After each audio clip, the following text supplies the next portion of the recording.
Thank you, Lulu.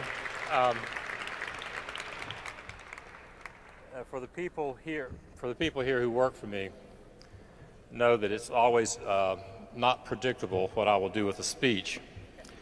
And as I said to Lynn, as I started to get up and come here, I'm not sure. Did I go with a speech that they wrote for me?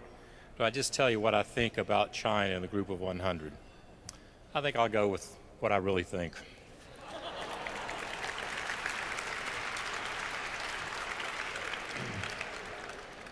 In 1992, or 91, I think it was 92, I made my first trip to Beijing. And it was very different, clearly, from what we see today. And one of my first meetings was with one of the senior directors of the power industry. And after spending an hour with him and following up on some of the conversations he had had with my bankers out of Hong Kong, he looked at me and he said, "Mr. Mack, we're going to give you this piece of business." And I said to him, you know, we're very excited. This will be one of our first transactions. But I have to ask you, why are you giving us this business? He said, "You're the only firm that came to visit us and did not bring a lawyer."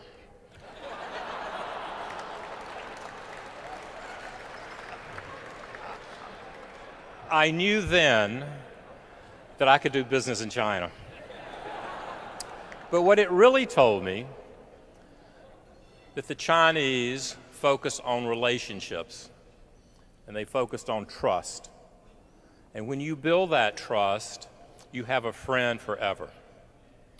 In 1995, Jack Wadsworth, who ran our office in the region, working with a gentleman named Ed Lim, who had been at the World Bank, who was very close to Zhu, came up with the concept of a joint venture investment bank. So we started negotiating with the construction bank, Wang, who, as you know now, is the mayor of Beijing. And for over a year and a half, we went back and forth and around the world trying to figure out how we're going to create this first investment bank in China, CICC.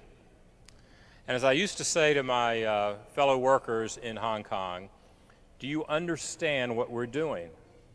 Once we sign this, we are dancing with an 800-pound gorilla, and we're going to go wherever the gorilla goes.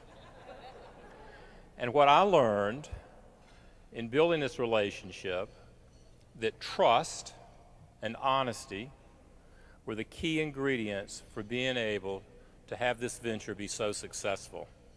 It still operates today. I think Morgan Stanley feels very honored that we've been able to train and teach investment banking to a very large number of people at CICC. It is run by the Chinese. They're very competitive. They've created a skill set that I think for a Chinese company to compete with Western investment banks or European investment banks are equal to the task, and they've done a superb job. So when I see Wang Qishan, when I'm in Beijing, we always talk about how we got there, the road we had to take. And it's very interesting as I think back, and I told him when I was there in January, we had a meeting in New York, and we were about to finalize this agreement and how we were going to move forward. And I noticed after an hour, he was fidgety. And I looked at his colleague, his number two, and he also was fidgety. So I thought, and then I figured it out. To show respect, since you cannot smoke in New York, they were not smoking. And as a result, we were not making much progress. So I said, "Governor Wang, please light up. You know, secondary smoke does not bother me." And we made progress, we signed the deal, and the rest is history. So.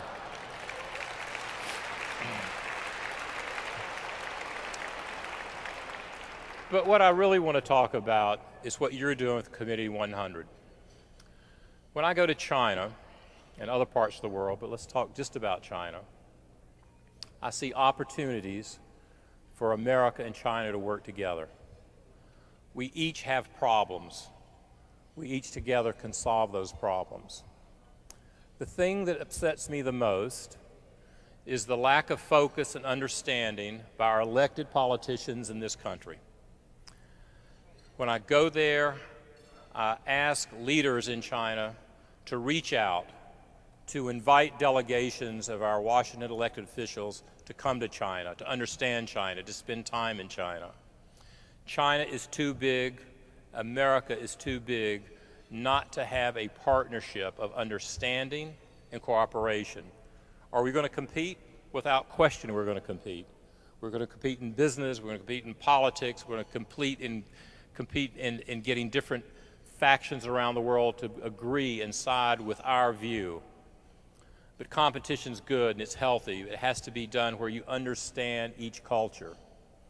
Recently, I had a U.S. Senator come to see me who had just come back from his first trip to China. And he came into my office and he was almost braggadocious about how much he had learned, and he kind of talked to me as an expert. I think I have been more than Paulson to China, by the way. We'll argue about that later.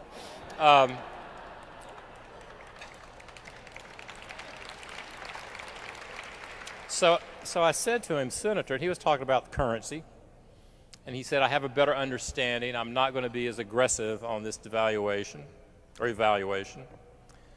And I said, Senator, I've known you for 30 years. How many times have you been to China? So I've been once. And I said, well, have you been to India and Russia? He said, no. I said, Senator, it's critical that you spend more time in China and more time outside the United States understanding the issues not only between country and country, but also making sure that people have a much better understanding of your position.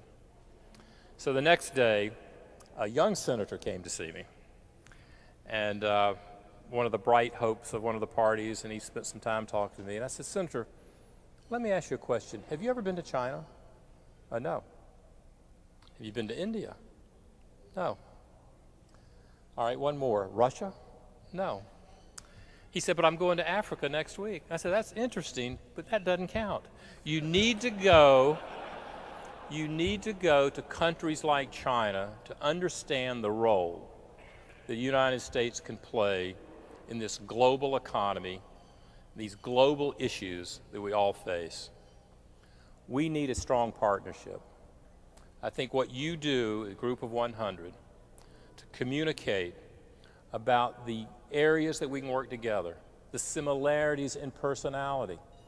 I said to, I was talking to Christy, my wife, as we were coming over here, and talked about, you know, it's interesting, on my first few trips to Italy, I'd come back and say, boy, what warm people, what hospitable people. And I said, you know, it took me a while for it to dawn on me when I go to China, even though they're very different cultures, in their heart, the Chinese people want to invite you into their home. They want to be your friend. They want to work with you. They're tough negotiators, but that's all right. They tell you what they think. What we need to do, and with the help of your organization, is to get the message out about communicating and getting to know each other and sharing our common values. China, like the United States, faces many issues. The environment clearly is an issue. It's not an American issue. It's not a Chinese issue. It's a global issue. The U.S. and China have to take a leadership role in that. It is difficult to take that role if we're not communicating, if we're not working together, if we're not sharing ideas. You look in the political environment, look at North Korea. We need the friend in China that influences that part of the world. So the communication link between China and the U.S., to me, is the most important link we have to build and continue to work on. I want to thank you for what you do. Lulu, I want to thank you for what you've done with the group of 100. I look forward, and Morgan Stanley looks forward, in continuing to work with China, with industry in China. We continue to raise a lot of money for Chinese companies. We continue to invest in China, and we look forward to supporting you going forward. Thank you.